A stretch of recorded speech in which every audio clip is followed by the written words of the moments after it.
I joined the national team, and over a few years, I became five-time national champion in judo. He went to the bathroom, came behind me, put a chokehold on me, and I grabbed him. I held onto the hand, stood up, tossed him upp onto the naga, and the crowd kind of like parted. We got kicked out. I do think it's beneficial for women to be challenged. I think that it's important that we learn to work under stress. Welcome to the Ageless Warrior Lab. I'm BJJ Black Belt and Dirty Dozen member Dave Meyer, here to draw wisdom from Brazilian Jiu-Jitsu and the martial arts and explore how it applies to success in business, relationships, your long-term health, and making the most out of your life. What you're about to hear is an interview I recorded with Coach Krissa Hjartar. She is a judo black belt, a five-time Icelandic champion from their national judo team. She was also the IBJJF No-Gi World Champion in Brazilian Jiu-Jitsu at the Purple Belt Masters 2 level and the American National Champion in the gi. She is a dominant competitor in both women's judo and jiu-jitsu. Chris's style is built on what I'd call elite takedowns and high-pressure groundwork.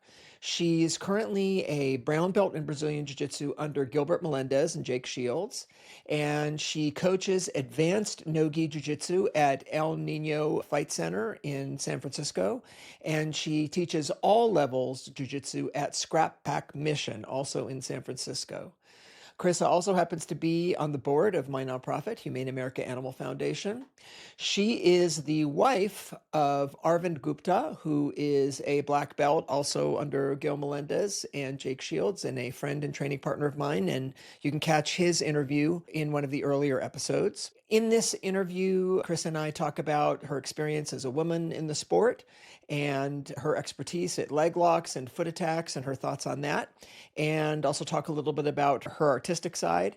And I hope you'll find this interesting. And so without further ado, please meet my good friend, Coach Chrissa. Well, I'm so happy, Chrissa, that you made the time to talk to me, and thanks for making yourself available. Thank you for having me. Let's talk a little bit about your history in martial arts.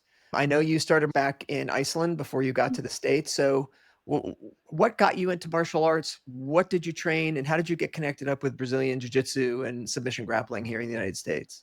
I was 12 years old when I started judo in Iceland in a small town called Ólafsvík. And I started training it because it was offered. I had been training everything I could possibly train in this little town of 1,200 people. I did track and field, basketball, soccer, swimming. And then this guy, Christian Hjalm, he started a program for kids. And I decided to sign up. And I absolutely fell in love with it. That's wonderful. How far did you go in judo in Iceland? I think I was 14 when I joined the national team in judo. I started training with the national team, and over a few years, I became five-time national champion in judo. And I think my biggest accomplishment was being the third in the smaller Olympics in judo, where the small nations came to Iceland. We traveled around to different countries, but it was held in Iceland in 1997, if I remember right. One of the audience members was Albert Prince, who is known to be a big fan of judo. And then I did travel around a little bit internationally to compete as well and train. For our listeners who may not know, judo really began in the 1800s, a guy named Jigoro Kano, and it's from the Japanese art of jiu-jitsu. And Yes. some people say it was trying to perfect a form of practice that you could do where you weren't injuring someone. So they removed some of the stuff of jiu-jitsu and certainly the strikes. And then it became a sport, an Olympic sport, which originally Jigoro Kano didn't support. But then I understand he actually did. And he realized, wow, this is amazing how people are getting so good at it. And you can win in judo with a clean throw. So if you take someone's feet off the ground and land them onto their back, it's over. Or you can get half points if other things happen and the fight can continue on the ground. If you submit somebody with a legal hold, a choke or a joint lock, that is also an ending of the match. But what's happened as judo has evolved is it's really become, for a lot of players, more of the science of the throw. If you're on the ground and somebody picks you up, takes you off the ground, that stops it and you stand up again. So for some judo players, they don't spend a lot of time on the actual ground portion because Yeah. they're looking for the big win from the throw portion. And if you watch it in the Olympics, you'll see more standing game. And a lot of times when it hits the ground, there may be a bit of a scramble, but unless one of the players is really trying to keep it on the ground, they'll both get stood up. So at that time, when you were winning these championships, were you winning with a particular throw or were you already into groundwork at that time? Groundwork was definitely a part of it, and grabbing the leg. Actually, my coach, Bjarni Friðriksson, won the bronze in the Olympics in 1984 in Los Angeles. And he was a big proponent of leg grabbing and was really good at joint lock. So that was also something I practiced a lot too. We had dedicated groundwork every week. Called newaza in Never. Japanese, ground That's technique. Fun fact, that Olympic that your coach came and won in 1994 in Los Angeles. I was living in Los Angeles at that time. I was both a student at UCLA and teaching the Jiu-Jitsu club, and we got kicked out of our facilities because of the Olympics coming to Los Angeles. They needed the UCLA facilities, which is what caused me to look for a place for us to train outside of UCLA that summer, which is when I opened up the phone book and found this Aikido school I'd never heard of in the San Fernando Valley in Los Angeles called Tenshin Dojo, run by a guy named Steven Siegel, who had just come back from Japan and was a fifth degree black belt in Aikido and was trying to break into the movies and who eventually became known as Steven Seagal. So while your coach was winning in the Olympics, I had been kicked off of the mat. He might have even been in our facility winning in the Olympics. I mean, I have no idea. It's funny how we all connect. And also the way I got back into judo and martial arts again, because I quit around 20 years old. And then I took a long break from martial arts and sports in general. And it wasn't until I met Arvind, he found a school for women, judo school here in San Francisco. And Miss Fukuda, who ran the school, she trained under Jigoro Kano. Oh, wow. I never got to meet her. She had died a year and a half before I joined the club. But I trained under Velina, who is an amazing woman, very technical. So you met Arvind, and I think you were both working at IDEO. So I met Arvind at IDEO. I was a student at the time, but I was studying industrial design. Me and Arvind both studied industrial design, and that was our common ground. I was doing a project for the founder or with the founder of IDEO, Bill Margaret, at the time. We were planning a big international conference here in San Francisco Hmm. and been hanging out ever since. Arvind describes a story of you had just met and you were in a bar. And for some reason, I do not recommend people do this on a first date. He was putting you in some sort of a choke and you threw him. It created some sort of a tussle, and people maybe thought he was trying to attack you or something, and they were going to attack him. And you stepped in to defend him. Is that a true story? He went to the bathroom, came behind me, put a chokehold on me, and I grabbed him. I held onto the hand, stood up, tossed him upp onto the naga, and the crowd kind of like whoop, parted.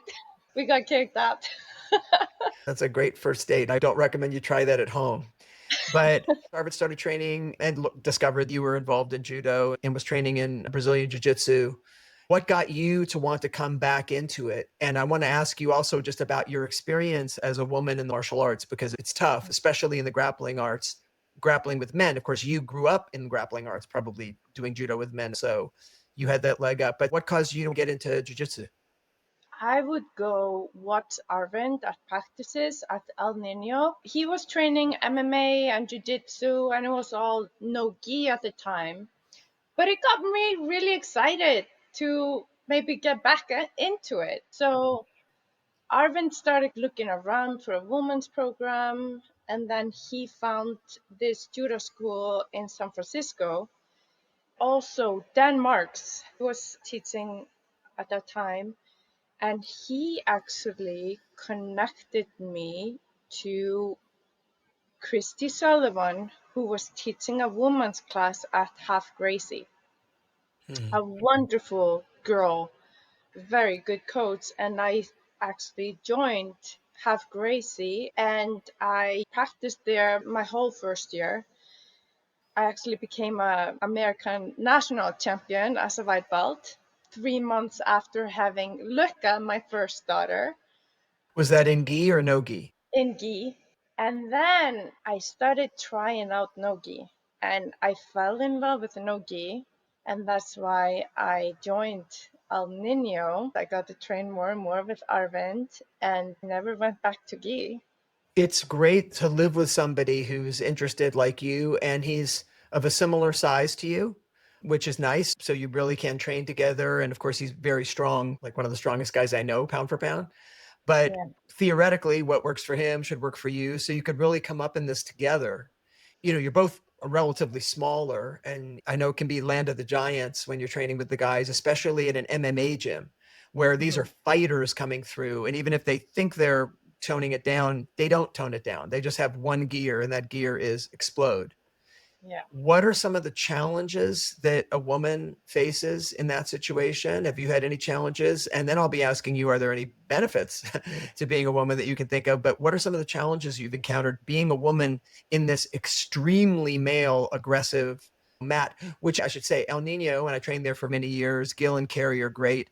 It's a great mat. People are very nice, but Mhm. these are fighters and they're training to fight, to go into the UFC. So there's just a level of athleticism and aggressiveness that you have to expect on any fighter's mat. So, what have been some of the challenges that you've had to deal with? One of the obvious challenges is that we're just fewer. We're fewer small bodies out there. Sometimes there's a small guy here and there, but even though you have a smaller guy, it's just not apples to apples. Mm-hmm. And I think one of the problem is we are not creating the environment for women to join. I think an all dedicated women's class is really needed to invite it as well. But the benefits, of course, are that you do force yourself to be more strategic and technical. You're forced to be more technical, to use levers and push weight in a manner that benefits you. The challenge is, though, that it can be hard for women to survive the beating before they've gotten the technique because guys are big and strong, and it can be very frustrating that you're just being overpowered, especially if you're in a beginner's class with other people who are not technical, but they're bigger and stronger. And so I agree with you that for probably most women, maybe not for all, but for most women, it's an easier entry point to come into an all women's class.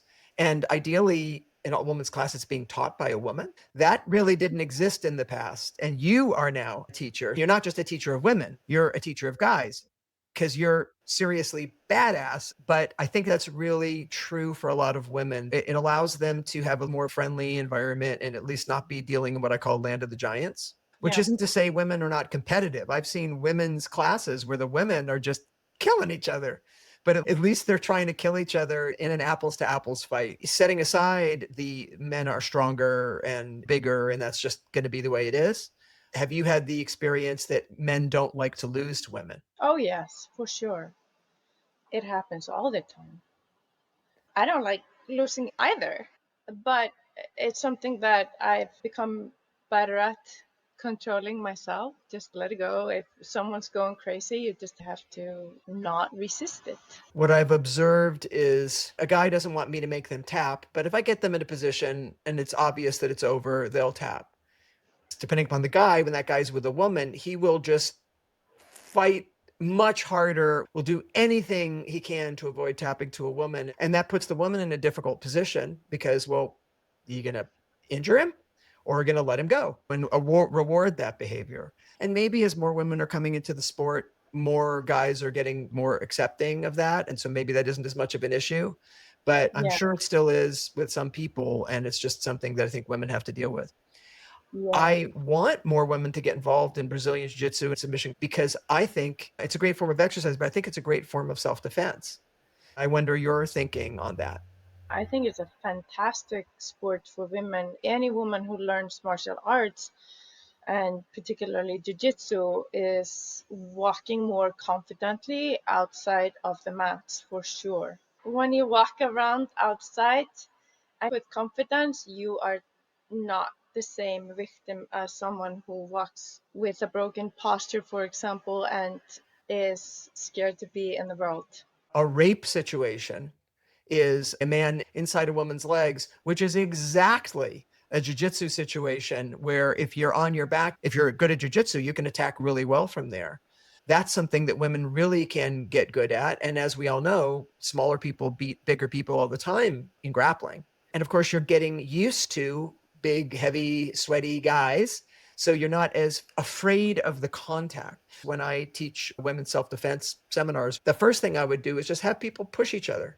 Just get used to shoving, get used to physical contact, and realize you can be shoved, you can even be smacked, and you're okay. So, building up that toughness. You're one of the toughest women. Do you perceive yourself that way? Do you realize that? And if so, where's that toughness coming from?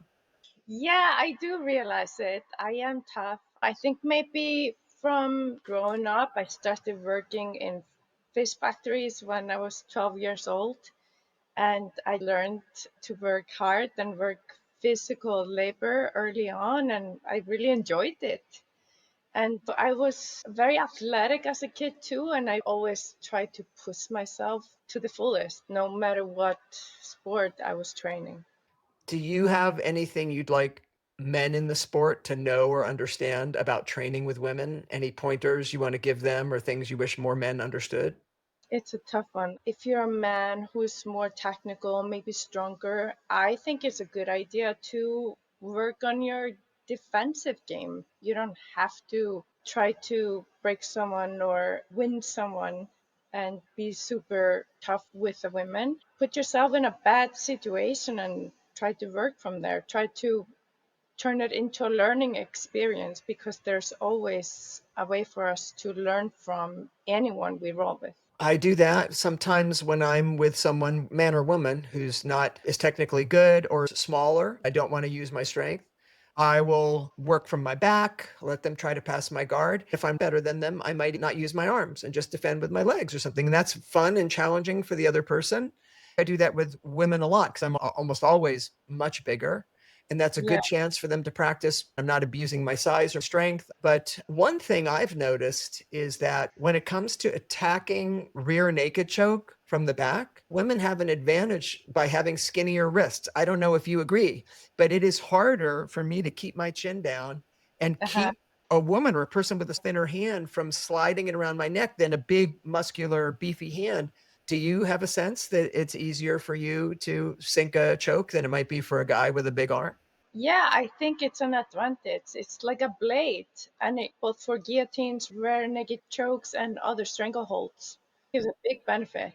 I also want to add that I do think it's beneficial for women to be challenged. I think that it's important that we learn to work under stress and be challenged. I think that's a really good point, Chrissa. It could be condescending, right? Yeah, To say, oh, you're a woman, I'm just going to go light on you. It depends on who the woman is.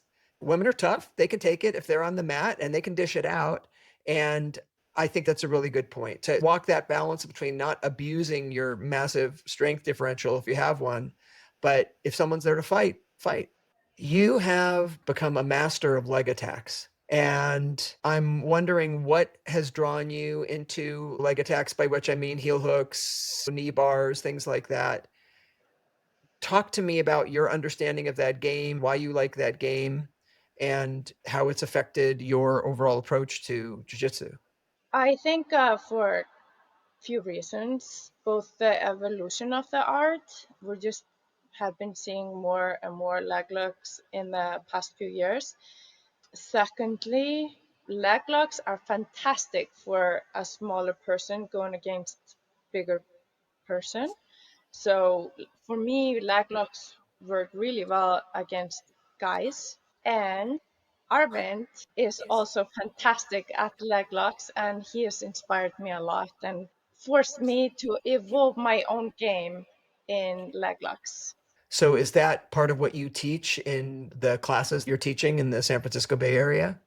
Yes, I teach once a week at El Nino Advanced Jiu-Jitsu, and I try to incorporate some sort of leg attack in that class every week, where we're either working on leg defenses or leg attacks during warm-ups.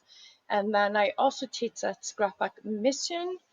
I've been introducing some leg attacks there as well. What do you think about the injury potential during training with leg attacks? Have you experienced that? Do you have ways to mitigate that? I think all joint locks are dangerous, whether it's arm bars or leg locks. That's an area where I will not compromise. For example, I will fight for a strangle, but I will not try to fight out of a leg lock. You have to recognize what kind of leg lock you're in, and you have to recognize whether it's dangerous situation or not. And that's just something that I have developed over the years. I'm very comfortable defending from many different situations. I think it's very important to feel confident knowing that you are safe or not safe. To know when something is dangerous or not. It's not easy. You have to actually have the experience to do that for yourself because the outside eye could look like, well, your leg is trapped, but is it Mhm. really under threat or is it not under threat? That is something that actually takes some experience to do. The whole leg locking game, I think the reasons it is more dangerous, let's just say, than the upper body locking game Mhm. is that hyperextension of elbows. You know it's getting straight and you can fight it for a little longer, or maybe it pops a little bit and it hurts for a while, or shoulders. You have time and it's stretching and it's starting to hurt, and so you tap. But on some of the leg attacks, you're really attacking a ligament.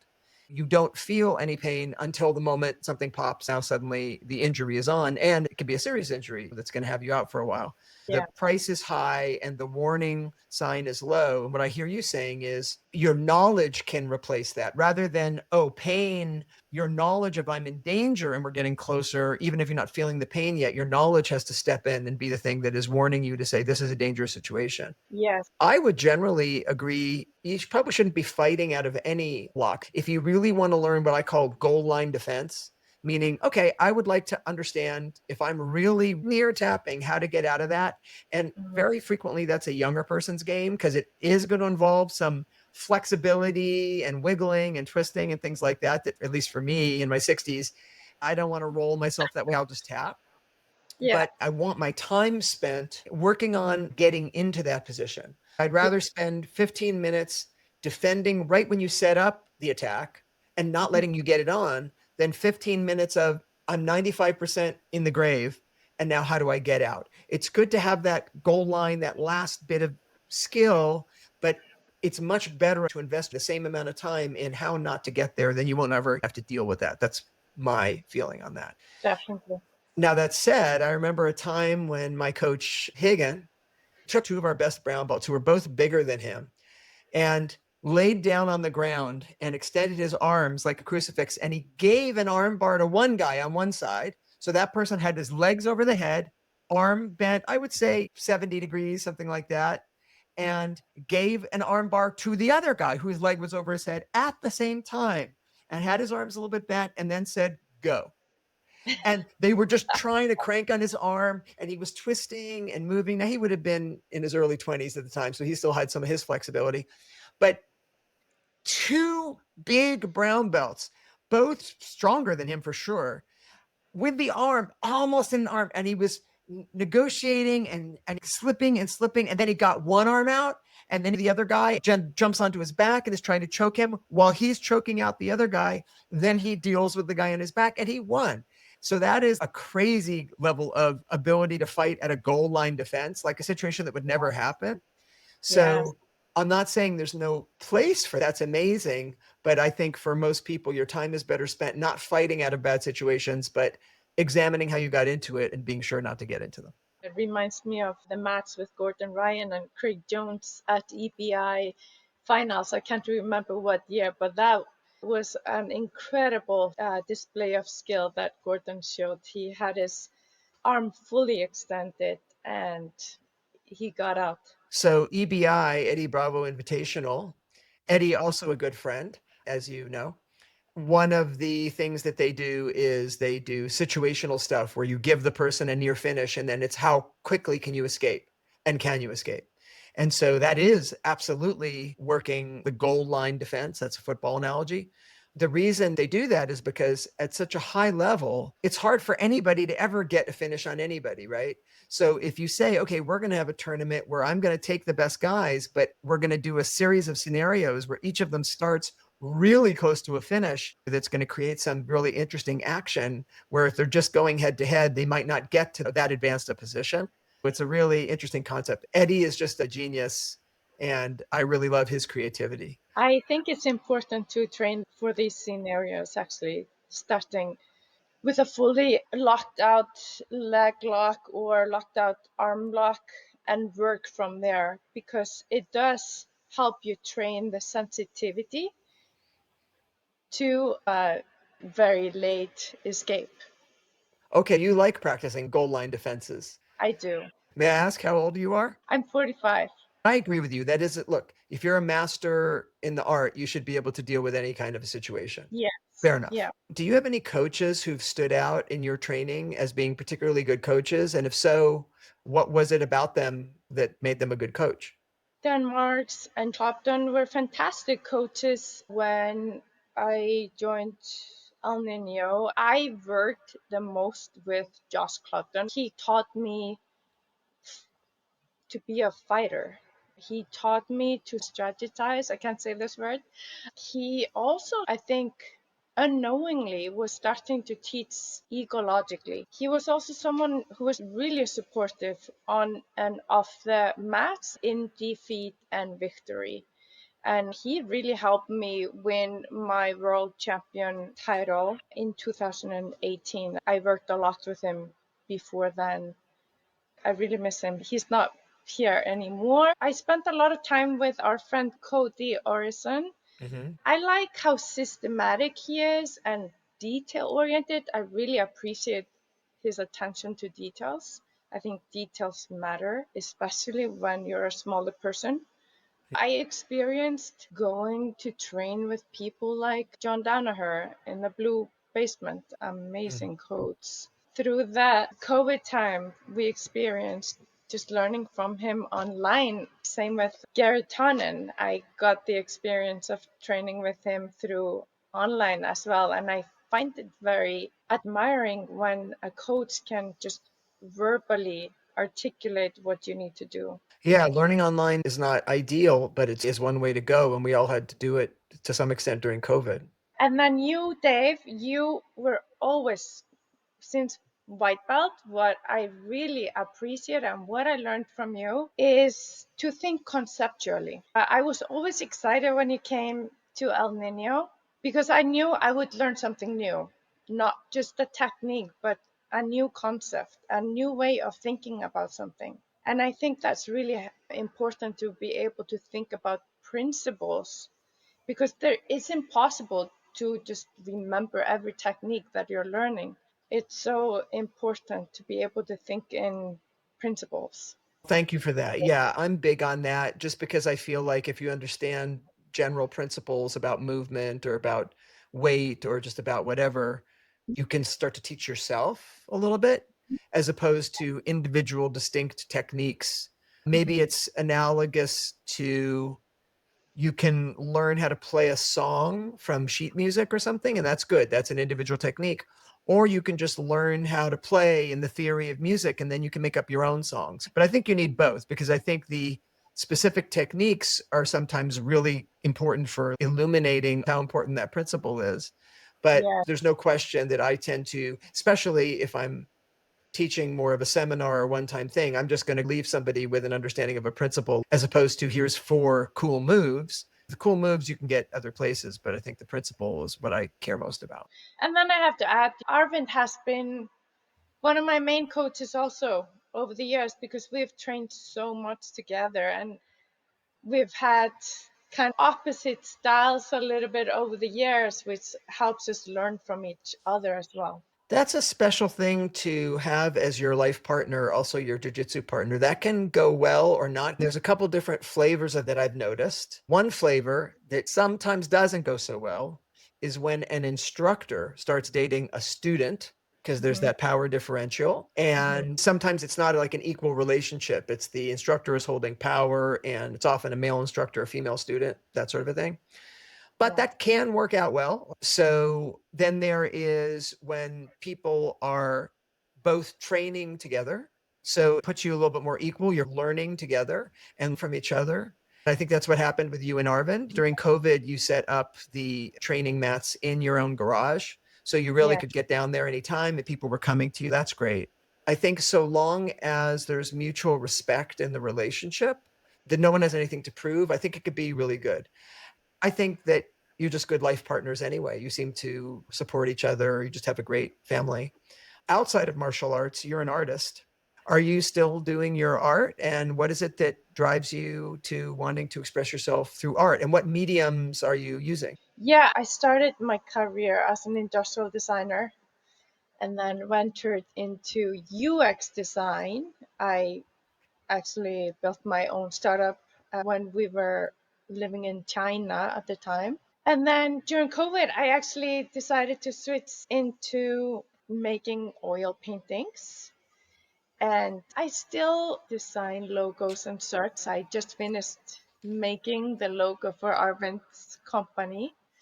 I've always been a very creative individual and I need this balance, physical and creative mind. And I actually think that it helps you when you practice both. It makes you better at each other. When you are physical, it helps you with your art. When you are creative, it helps you with your jiu-jitsu. It opens ducts as well. I know more than a few people who are great at jujitsu who do have some sort of artistic side to them in various ways. I train with Cole Franson, who's a black belt at Black Sheep, who is a graphic designer, super interesting artist, and also just great at jujitsu and super creative. Krissa Hjartar, one of the Dirty Dozen, one of my good friends, he was a graphic artist and he was doing really interesting art and paintings and things like that. I'm a musician. I'm not a visual artist, but I'm a musician. And even I just see it in different ways. I train with Wolf Barnado, who's a surfer. And I think that's its own sort of interesting mixing of a physical and an art form. I mean, it's just so beautiful and great. I think there are characteristics of people that make them good at jujitsu, and it's not just jujitsu. They often have some other thing that they are also passionate about that kind of dovetails into that. Yes. So, how is your body holding up under the pressure of all these gigantic, super strong guys that you train with? And do you have any advice to men or women who want to keep training as they age? Any hacks that are working well for you? My body is holding up pretty well. I'm very grateful I can still do it. I've been through few surgeries and I had a hip replacement earlier this year. Mm. But I'm doing really well and feeling really strong. I feel like I'm still 30. But I wish I would have put more emphasis on strength training earlier on. Very easy for me to just train jujitsu every day and not do any strength training. So that's something I have changed. I'm putting a lot more emphasis on strength training. If I skipped a strength training workout, I will not go to a jiu-jitsu practice. I will make sure I am now prioritizing strength training over jiu-jitsu. I think it's so important for longevity in the sport, and I feel my body just breaks down so much quicker when I'm not strength training. What type of strength training are you doing? Are you going into a gym? What types of exercises are you doing? Yeah, I go into a gym. I now put a lot more emphasis on leg workout, squats, lunges, presses, and I use the quad machine, abductors, adductors, and I love pushing the sled as well. I think it's a fantastic workout.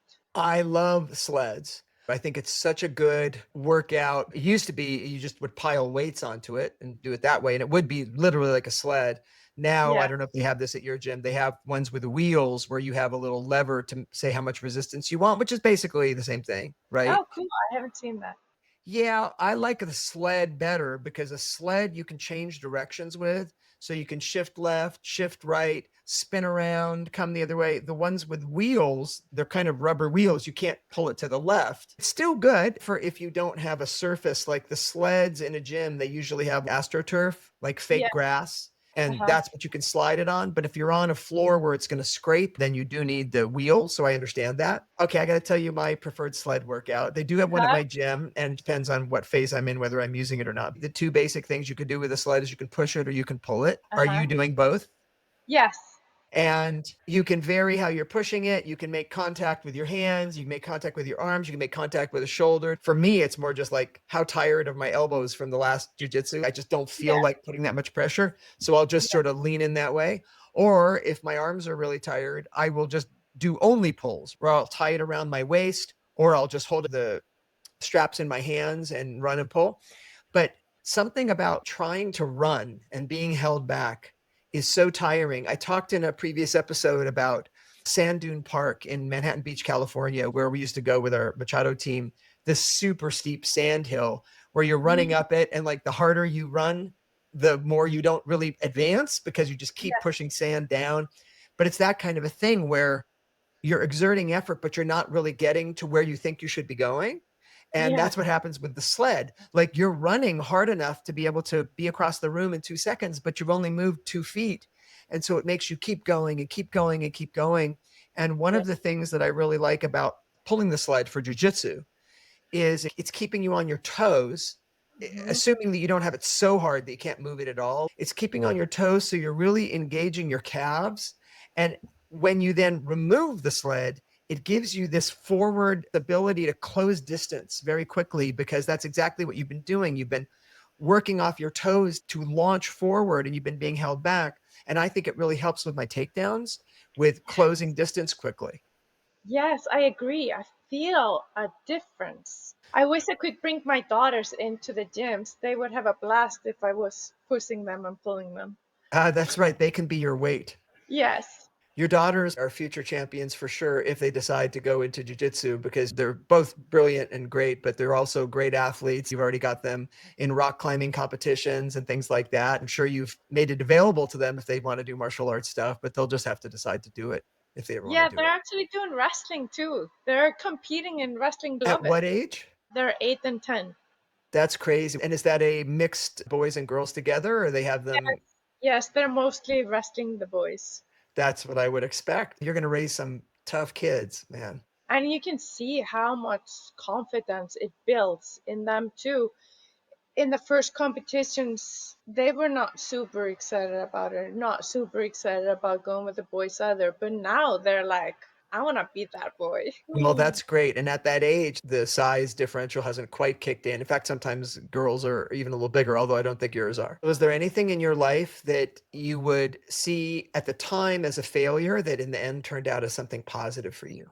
I think all my failures are a blessing in disguise. I mean, I've gone through a lot of injuries. For example, I've lost in competitions, and those losses tend to be the biggest learnings that you go through. I think it's important. You are like, look at your hardware. That is so inspirational that you just keep going and you don't give a damn if you lost or won. You are there to learn. That is true. I'd put an asterisk on don't give a damn, but there's no question. Winning is more fun than losing, but Yes. when you lose, you tend to learn more. And it's true in a competition too. I was just talking with David Mitchell about this. Yeah. I think people miss the opportunity to learn from their competition matches. When they lose, if they're really smart, they don't miss that opportunity. But what they do tend to focus on is the moment that something went really wrong, and they don't look at what caused them to get to that moment. Like, for example, I got caught in an armbar, or I got thrown, but they Yeah. don't then also say, yeah, you should look at what happened there, but why did that position happen? Why did the person set you up for the throw? Why didn't you throw them before they threw you? What went wrong? There's all kinds of questions. Any point at which, if something had gone differently, it could have changed the match, but people focus at the end of the match. My friend Joseph, who you know, I was at his son's football game.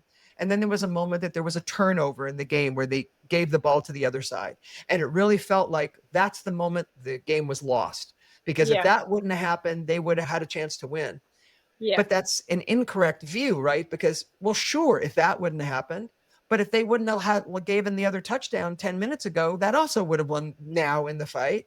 And there were tons of things that if any one of them would have gone different. So I think people look at the thing that obviously went bad in the match and they fail to look at all the other things in the minutes prior that also didn't go the way they wanted. And if it would have, they would have never even been in the chance to have that bad thing. So I think people miss a bit learning from their losses, but I Yeah. also think people miss learning from their victories.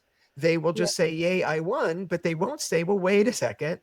Yes, I won in 2 minutes, but why didn't I win 1 minute in? Why did the person survive my first attack and then I had to attack them again? I mean, there's always ways to learn if you look at it that way. I love that point, and I think it's important that people write down more of their learning experiences, both in the gym and in competition. There is so much to be learned all the time, and too many people, especially white and blue belts, are always waiting to become better before they compete. But they don't understand how much opportunity there is in competing. Well, whether you win or lose Hmm? is not entirely in your control. There's another person, and they might be really good. If they're better than you, then they're probably going to win. You're as good as you are. And similarly, if you go out and win, you can jump up and down and pat yourself on the back. But what if the people you beat were terrible? How much should I pat you on the back for beating somebody who's terrible? The actual win, the actual loss, it's fun. But in the end, it doesn't tell you that much. What tells you is, did you go out and do it? Did you test yourself? And what did you learn from it? So I agree. I'm an advocate for competition, but I understand not everybody is going to do it, and that's totally okay. Yeah, totally. I think there's more glory in losing to someone who's better than beating someone who is shitty. Better to be the tail of the lion than the head of the sheep. And I say that in terms of where you train. Like, you want to be the worst person on a mat of great people than the best person on a mat of crappy people, because obviously you're going to learn a lot more. Some of my most treasured memories in competition were matches that I lost, but I thought I did really good. You know, that was an open weight class. That guy was a lot bigger than me, and we had a war. And in the end, I lost. But look at all those great things I did, and look at all those things I survived. And it's not really about the end result of winning or losing. If I think I fought well, then I'm happy with that. The outcome at the end of the day was the outcome, but it's just good to fight well. Yes, definitely. Do you have anything in your future that you're looking forward to in terms of your martial arts training, or any goal, anything you're trying to achieve? I just want to keep getting better. I want to be both a better practitioner, better coach. There's a lot of room for growth for me in that area, and maybe open my own school one day as well. I've noticed you're starting to put some stuff out on social media. Are Yeah. you showing any techniques on social media? I have just begun to show some technique on social media. You are a really good instructor. Thank you. And again, because you're not a huge, strong guy, when you're showing things that you're able to make work, they can work for anybody. I'll be happy to link to all that. And I think people would be very smart to follow you in social media because you have a wealth of knowledge. And if you've only just started to share it, there's much more to come. Thank you, Dave. I appreciate you so much. Is there any other advice or thoughts that you want to share before I say goodbye and let you go back to teaching and destroying and humbling men on the mat? Just keep rising every day. There will be ups and downs in whatever you're doing. And by that, do you mean keep getting out of bed? Just get Just up get and to deal with bed, it. deal with it, come back to where you left. There's been a couple of times where I thought I would be quitting jiu-jitsu. I've said it out loud, but the passion is very strong. I'm back to it always. Just come back to it. Get up. I think it's fine to quit something if you've lost your passion. And honestly, if someone is very focused on, I want to win, and they don't win enough times, or they win and then start to get older and stop winning because everybody else is younger and getting better, then they're not getting the fun out of it anymore. But if you're enjoying it for the puzzle, for the intellectual and this endless game, and you can get enjoyment from that, and it's not all built around, am I the toughest person on the mat, then I think you can keep doing that as long as your body can move at all, so long as you have the right partners. Yes, I think it's such a great point. This is something that I try to design in my own training. I want to have fun doing it. I want to have it such that I'm learning from it, and I want it to be physical, but you have to be mindful of adapting. If your body is saying you shouldn't be training, you also have to be able to step back from it and give yourself a little break as well. Words of wisdom coming from someone who's walked the walk. Thank you for taking the time, and I hope you have a great day, and I'll look forward to seeing you on the mat again soon. Likewise, Dave. I hope you enjoyed my interview with Coach Krissa Hjartar. I've put links to everything we discussed in the show notes, so please check those out. If you are watching this on YouTube, please do subscribe and definitely comment. Let us know what you thought. Very interested in your input. And if you are listening on Spotify or YouTube, if you could leave us a review, that would be really great. I hope you're having a good year, and I will be back next week with more wisdom from the lab. And until then, keep developing your strength, your wisdom, and go out and do good in the world.